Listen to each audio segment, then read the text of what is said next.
Hang on. So, audio's good. Audio's great. All right, cool. Hello and welcome. In today's lesson, I'm going to be asking Connor some part one questions. So these are questions to help you prepare and questions you may get asked in the IELTS speaking test. So what you can do is listen to the question, pause the video, say your answer, and then afterwards listen to Connor's answer, and perhaps you'll learn some useful vocabulary. How does that sound, Connor?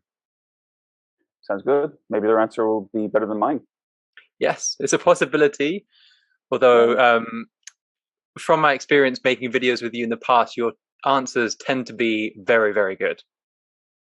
Well, that's very kind. Thank you. And this is now my fourth appearance. Your fourth appearance. That's right. Conor and Eli show. The Connor and Eli show. Exactly. Okay, you ready for the first few questions? Sure. Go for it, buddy. Okay, so the first topic is weekends. Do you wake up early at the weekend? Thank you. Yes, I do. I think it's just habit at this point. I think it's difficult if you spend most of the week waking up at, let's say, 7 a.m. I think it's difficult for your body not to do that automatically at the weekend. Do you like to have the same routine every weekend? Yes, and I think in general, I like to keep the same routine. I find that actually frees up a lot of mental bandwidth for productivity and creativity. Same reason for the most part, I wear the same things, I eat the same things, I generally do the same things more or less in the same order, which might sound really boring to some people, but it frees up um, a lot of mental RAM, a lot of thought to direct towards other things. Were your weekends very different when you were younger? Yes. So I had a piano in my childhood home. I would pass a lot of time sitting at the piano, practicing jazz, writing songs. But I haven't had access to a piano. I haven't had consistent access to a piano for a very long time. Is there anything you would like to change about your weekends? I mean, if I have magical powers, I'd make them longer. But I think that's the answer most people would give. I mean, we work 5 days out of seven, or some people work even more than that. So I think having more free time for leisurely activities, for just relaxing, I think that's actually becoming more and more important as people tend to work longer and longer hours at work. Hey there, I hope you're enjoying the video. I just want to let you know that Connor and I have created a PDF for this lesson. So you can read through the questions, read through his answers, and I've highlighted some of the great vocabulary that he's used. So I think this will help you to improve your IELTS speaking. There'll be a link to download it below this video. Let's move on. Let's talk about clothing brands. What kind of clothing brands do you like best?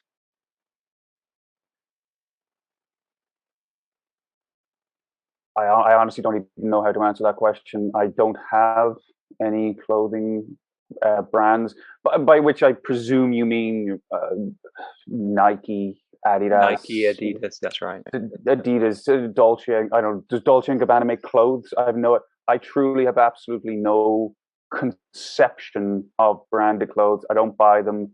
Clothes are. I generally actually have the same. For the most part, I have the same clothes that I had 10 years ago. I'm lucky in that I still fit into the clothes that I had 10 years ago. Which is more important to you, the brand or design of the clothes you wear? Again, this is a purely white shirt. I have a purely blue shirt. I have blue jeans and black jeans. I don't spend any time fussing over the design or brand of clothes. It's simply, do they keep me warm or cool depending on the weather? Would you ever spend a lot of money on clothes designed by a famous designer? Never. In fact, if I received like a free costume or a free outfit or a suit from Hugo Boss or something like that, I would immediately sell it and invest the money in something much more practical and useful. Hmm. Do you think we can understand aspects of someone's personality from the clothing brands that they choose? Probably you can probably identify a few characteristics, but I think that's true of most clothes. I think if you take the example of people wearing, let's say, uh, t-shirts of bands, their favorite bands, or wearing football jerseys in public, that tells you quite a bit about somebody. It shows group identity and their affiliations and their preferences. And that's generally why people wear those things. They want to advertise to the public, here's a thing I like, it's part of who I am. And I presume the same concept applies to wearing brands. It signals status in society. Let's move on. Let's talk about going to restaurants. Do you often go to restaurants? I want to sound like a shut-in. No, I don't. On rare occasions, like tonight, I will be going to a restaurant. It's the birthday of a very close friend of mine, so I have made the very gracious concession to go to a public venue for a few hours. Mhm. But generally speaking, I don't. And which do you prefer, eating at home or eating in a restaurant? Well, I quite like cooking, so the answer would be eating at home. But that is because I really enjoy the process of making my own food. I really enjoy learning how to cut things very precisely. Like you can watch videos of Gordon Ramsay teaching you how to slice an onion like a professional chef, and that is immensely satisfying to me to be able to do that really quickly and very precisely.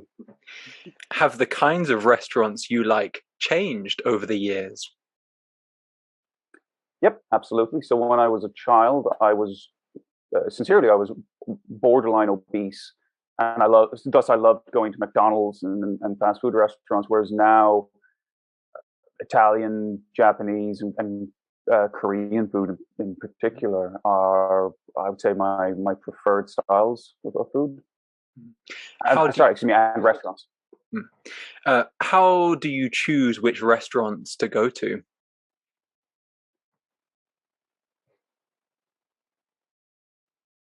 I mean, I guess distance. I mean, it depends on how hungry I am, how long I'm willing to invest walking or traveling to the restaurant. For example, if I would rather Korean than Italian foods, but the Italian restaurant is closer and I am incredibly hungry, I'm famished, then I'll probably go to the Italian one before the Korean one. Let's move on. Let's talk about television. How often do you watch television? Forgive me, can you define watching television, please? Okay, well, let's include streaming services such as Okay. Netflix. Yeah, because I don't think there's much difference between watching, let's say, Game of Thrones on television and watching Game of Thrones online. I mean, they're the same function. But to answer the general question, uh, not really. But I do watch a lot of videos on YouTube, trying to learn things, watching a lot of video podcasts. I spend a lot of time watching that. That's my free time actually. But I don't watch a lot of, let's say, new TV series or things like that. Mhm. Are there any kinds of television programs you really don't like?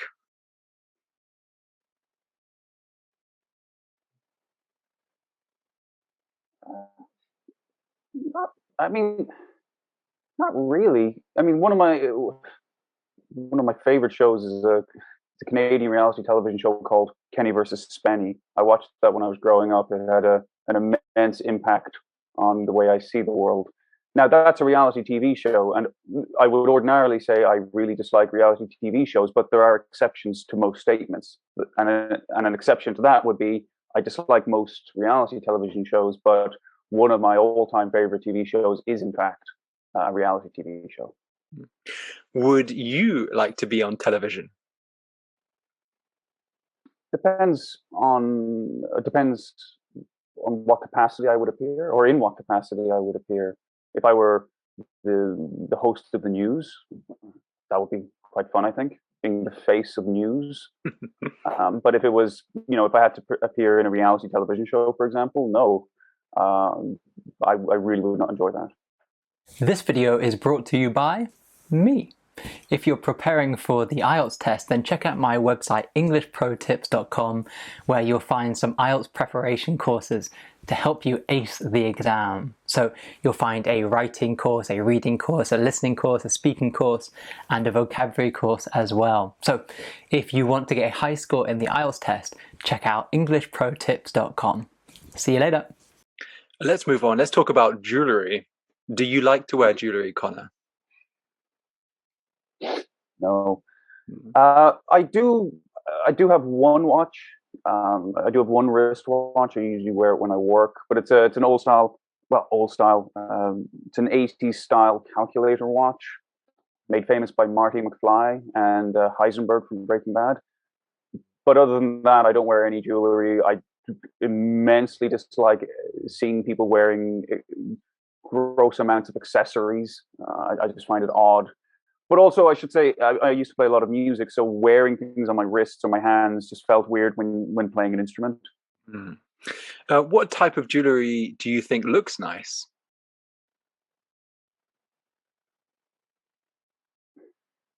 I guess wedding rings. I mean, they can look quite nice. Not gaudy, ostentatious engagement rings, but subtle wedding rings can be quite nice. A friend of mine has what I would call a very subtle wedding ring, or rather, he and his wife have very subtle wedding rings, and I actually quite like them, and that would inspire me, I guess, if I were to become married as well. Hmm. Have you ever bought jewellery for someone else? Yep, the mood has taken me on occasion. Someone's birthday has come up, someone special, and I've parted with more money than I probably should have to buy them something totally useless. Yeah. Why do you think some people spend a lot of money on jewellery?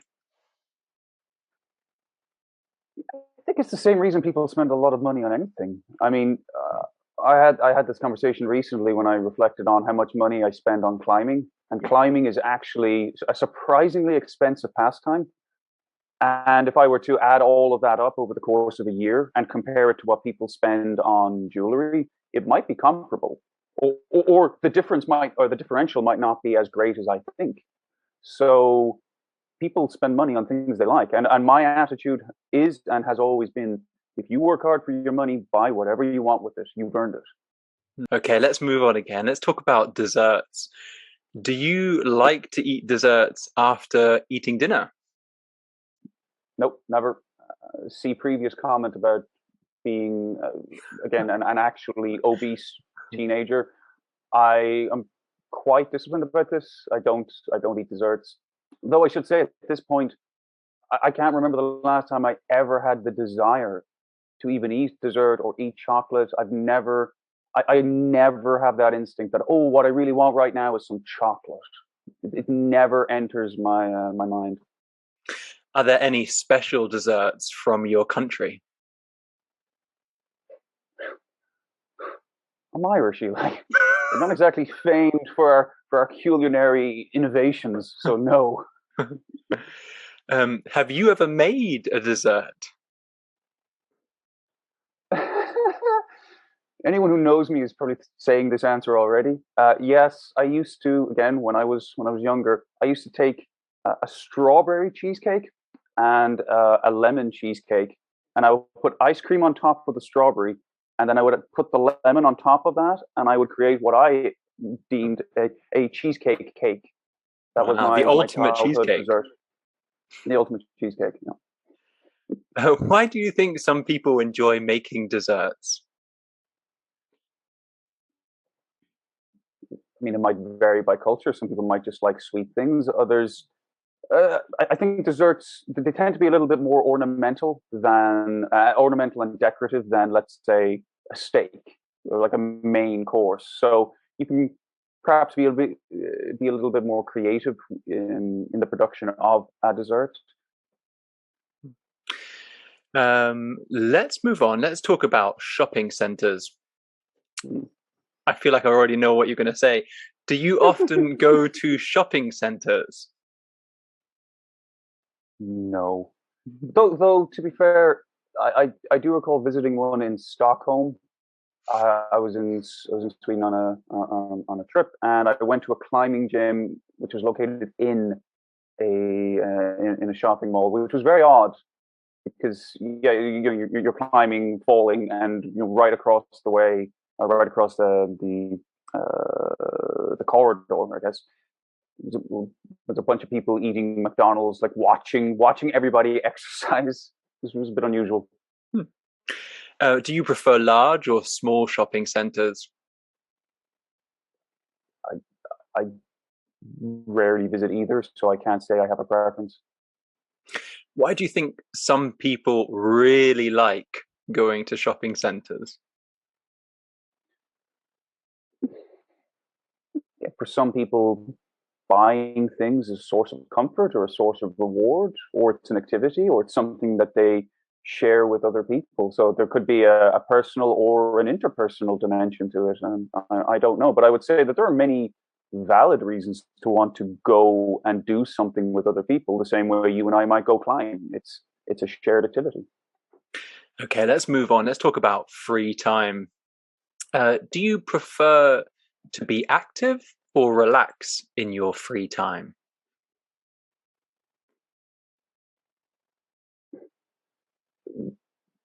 Can't I do both? Not to be awkward, but I mean, you can. So again, not to keep using the same example of climbing, but let's just say any form of exercise. I mean, that is by definition, it is an exertion. You are exerting yourself, but it is immensely relaxing to do that. I mean, there's a release of positive endorphins, which actually relax you. They make you feel better. So I would say, depending on the activity, both. And what did you do in your free time when you were younger? Played a lot of music. Like a lot of Irish kids, I had to study music. At first, I didn't want to, but then I grew to love it. So, learning how to play a number of instruments was part of my childhood. Do you think it's important to have free time? Oh, absolutely. I think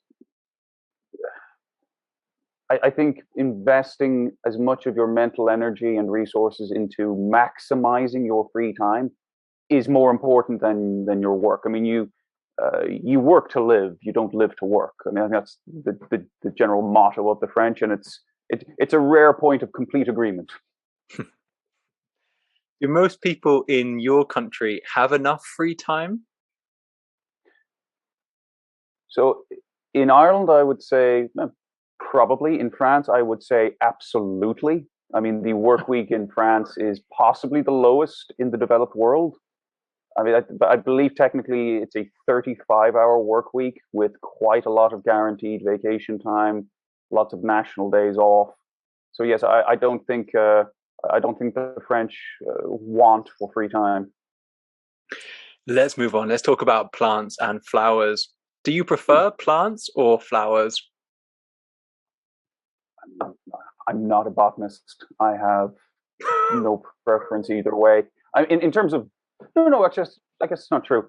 In my office in China, I used to have a lot of plants, or rather, my office mate had a lot of plants, and it was quite nice to have a little bit of greenery in the office space. Do you like to have plants or flowers in your home? I mean, I don't have either, but if I had to choose, I would rather have potted plants. Right. Oh, excuse me, and basil. But basil is sorry, I do have basil. I have fresh basil in my windowsill. So yes, I do prefer having plants. Have you ever given plants or flowers to anyone as a gift? Oh, of course. I mean, I've had romantic relationships. Of course, I've given flowers as a gift, as is customary. Why do you think some people like to grow plants and flowers as a hobby? Well, like any discipline, actually, I would say possibly even more so than other disciplines. There's a certain satisfaction one can derive from the precision of botany. I mean, certain plants will only grow in certain climates with certain conditions. They have to be watered at a certain time. They have to be fed at a certain time. They have to be trimmed and manicured at a certain time or in a certain way. So, I mean, it is quite a precise and I imagine quite satisfying pastime.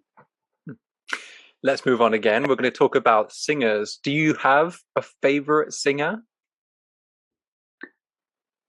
I mean, it depends. I mean, I grew up listening to classical music and opera, but also listening to blues. So, I mean, right now I'm listening to, or rather, right now I listen to a lot of Nick Cave. He's an Australian singer, and very deep baritone voice, very pleasant to listen to. Have you ever been to a live concert to see a singer? Many times. I've also been the person who other people have gone to the concert to see. So, yeah, experience on both sides of the stage. Are singers from other countries popular where you live? Well, so I think native English speaking or Anglophone singers tend to be popular all over the world. I mean, they sing in the lingua franca. So, and English tends to be the foundational language of most songs, at least songs with lyrics. So, I mean, in every country I've lived, in every country I've lived, English-speaking songs, particularly American or North American pop songs, have always been popular. Would you like to be a famous singer? I don't know if I'd like to be a famous singer, but I do like singing, and I would like more opportunities to sing. So, if I were to win the lottery, I would immediately quit all of my jobs and focus on my interests. And one of them would be releasing maybe a piano album where I would sing, and no one would buy it. So hence why you need to win the lottery first. That's it that you like. Let's move on again. Let's talk about paintings. Do you spend much time looking at paintings? No, I'm basically illiterate when it comes to painting, which surprises some people because I mean I really enjoy literature, I really enjoy music, but I'm basically an idiot when it comes to painting. I mean, I've made this comment many times when I've visited, let's say, Renaissance or museums which specialize in Renaissance artwork. I've said, once you've seen 100, you've seen all of them because they basically all look the same. Are there any paintings that are special to you?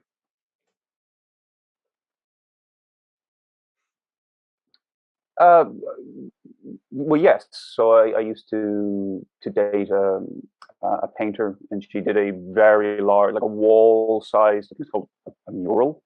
It was an enormous canvas, and it was just of my face. I was making a very funny expression, and she painted that, and I thought it was pretty cool. I enjoyed it. So, but in terms of world famous, no, none. Have you had much experience painting? I mean, I excelled at finger painting when I was a child, but since then, Eli, no, it is something that I've reflected on this, that my passion for language and my passion for precision of speech is directly related to how much I wish I could paint or draw. Because if you if you draw a picture of how you see somebody and you show it to them, there's no ambiguity. Here's exactly how I see you, how I feel about you. But I don't have that skill, and because of that, I've always tried to develop my vocabulary and my manner of speech in such a way that I could express, like a painting, exactly how I feel about a thing or a person. But they are absolutely linked. If I could draw better, I probably would not have spent as much time studying language. Why do you think people can feel very strong emotions when they look at a painting?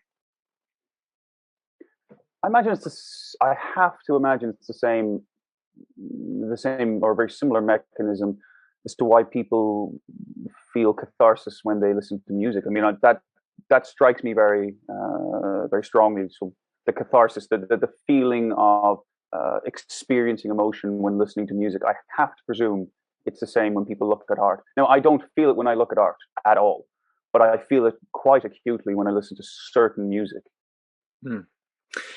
Okay, let's move on. Let's talk about gifts. Are there any special gifts in your country that people give to others?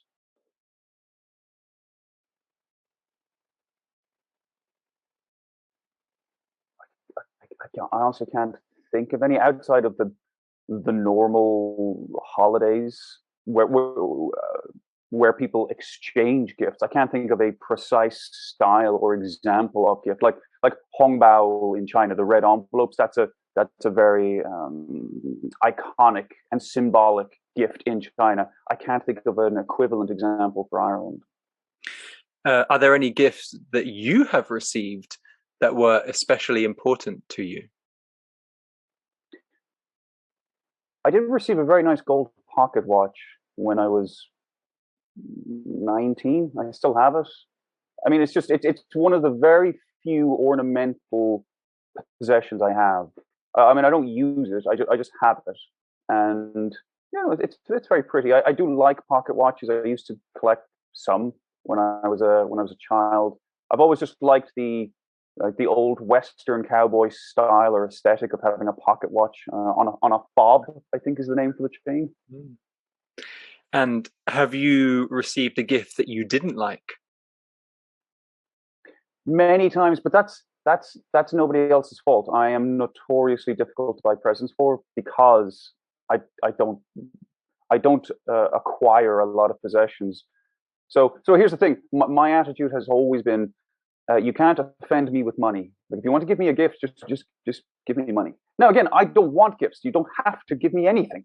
But some people think, oh, I want to buy something for Connor so it will be unique and special. It's like I don't really have any material desires that you can satisfy. So you don't have to give me anything, but if you insist upon it, put €5 in an envelope and I'll be fine. And do you prefer to give or receive gifts? Give. It might surprise people. I'm a giver, so I do enjoy making a little mental note when somebody says something. Let's say, oh, I used to have this when I was a child. This was my favorite book, and then okay, squirrel that away for a rainy day, and then in the lead up to someone's birthday, I might just recycle that little nugget of information and surprise them with what appears to be a very thoughtful gift. Mm, that's very nice. Okay, let's move on again. We'll talk about mornings. Do you find it easy to get up out of bed in the morning? Yep. I, Despite having a very poor sleep habit, I mean, I've always struggled a little bit with insomnia, but at this point, my body is just used to it. So, I mean, if I sleep for 2 hours or sleep for 6 hours, I can wake up and start the day without a problem. Mm. Are there any activities you especially like to do in the morning? I like to study language with my morning coffee. So I just find that have a coffee or while I'm sitting and sipping my morning coffee, my mind is probably at its most potent at that time. I mean, that might vary for other people. Maybe their mind is at its strongest later in the day. But for me, I like to get that out of the way first thing in the morning, and that way, whatever happens for the rest of the day, I've done it. I've done something intellectually productive before I've really started the day. Are your mornings during the weekend very different from your weekday mornings? Nope. I think we discussed this earlier about routine.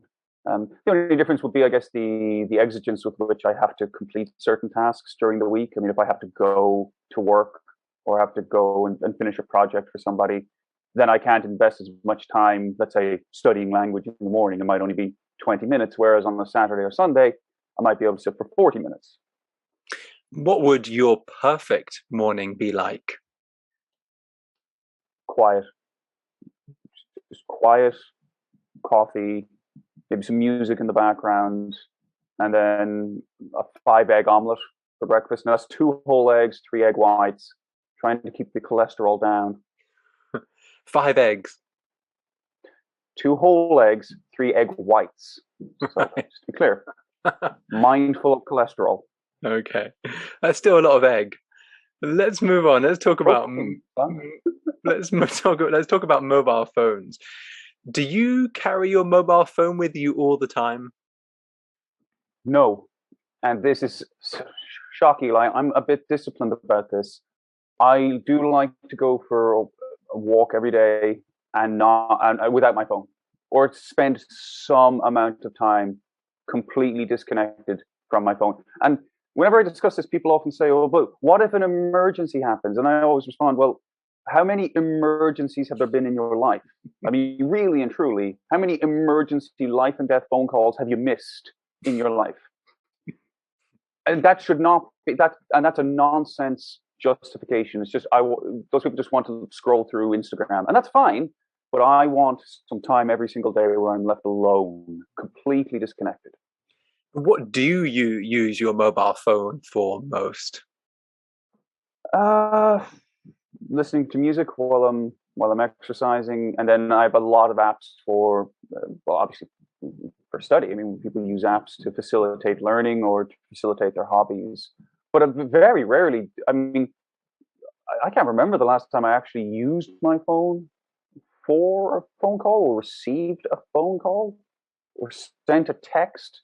I suppose WhatsApp does count, but I mean the traditional activities associated with having a phone, like a phone call, I just can't remember. Is it important for you to always have the latest mobile phone? No, not even remotely. In fact, the laptop laptop technology. Let me just apply this to a technology. The laptop that we're communicating on right now is 12 years old. I invested in a very good laptop 12 years ago, and it's still going strong. Hmm. Would you find it difficult to live without your mobile phone?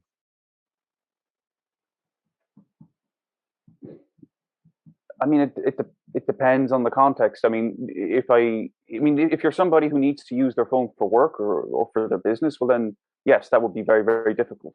However, if it's just Connor, you need to go a weekend without using your phone, yep, not an issue. I imagine I would find it quite purifying, in fact. Hmm. Let's move on. Let's talk about days of the week. Do you have a favorite day of the week? I think for most people, it's Friday. Why? Well, because you're right on the edge of the weekend. The laborious trudge through the work week has basically come to an end, and you get to escape from prison for 48 hours. And how do you feel when you wake up on Monday morning? Quite positive, I think. I mean, I understand why some people really dislike Monday or have the Monday blues, simply because they hate their jobs. And it's like, I mean, I understand that. Not everyone can do something they enjoy. I perfectly understand that. But it's not something I feel. I mean, I generally feel quite excited at the start of a week because I know what goals I'm working towards or what projects I want to complete. And I usually just want to get started. Hmm. What would make your week better?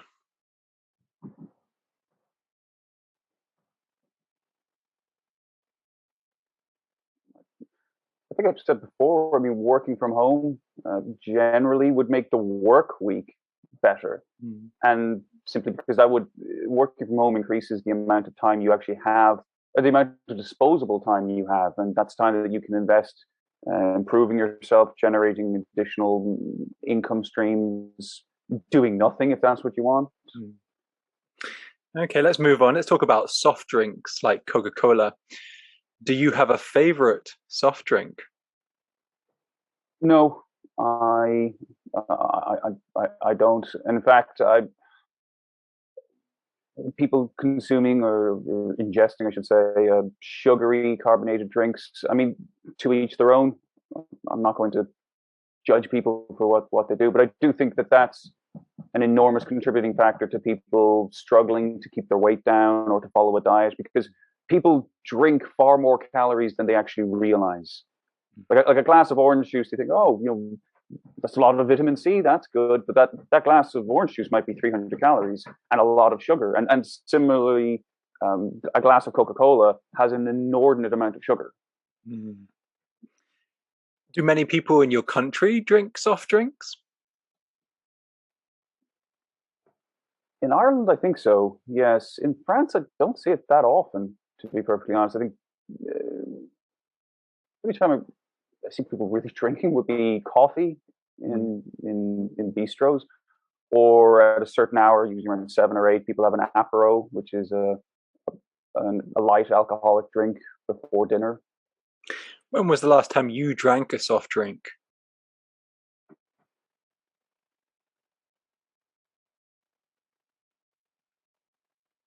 I honestly can't. I can't remember. I mean, the only sort of sweet or sweetened beverage that I enjoy is I take a carbonated water and I mix it with a sugar-free cordial, which is sort of like a sweet syrup that you add to water, and it's actually very, very refreshing.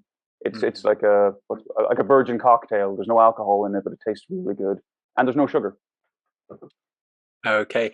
Thank you very much, Conor. That was all the part 1 questions. I feel like I've Really? Wow. heard a lot of very good answers and learned a lot more about you. How long was that? That seemed to be quite brisk, but I imagine that might be, I don't know, 4 hours. No, I don't. Well, I've no idea actually. We'll have to check how long this video was. Probably about 25 minutes of non-stop part 1 questions. Yeah, it's really fun. That might be something that's maybe a good way for people to actually study. I think you said at the beginning, a good idea would be to pause the question, try and answer, rather than, let's say, just focusing on one branch or one topic and answering lots and lots of questions. Just practicing the fluency of moving from this topic to this topic to this topic, like 5 or 6 or 7 in a row, and practicing that linguistic flexibility or that ability to switch from topic to topic. That actually might be a very useful strategy. Yeah, it's a great way also to learn a lot of vocabulary on lots of different topics as well. My guess is this is a lesson that can be used in a lot of classrooms as well as people self-study. We shall see. Hopefully so. Hopefully so. All right. Well, thank you very much, Conor, for coming on, and it is a real pleasure to be able to hear your answers to so many of these part 1 questions. So thank you. Pleasure's always, Eli. You know, I love being here. All right. Bye, buddy. Bye then.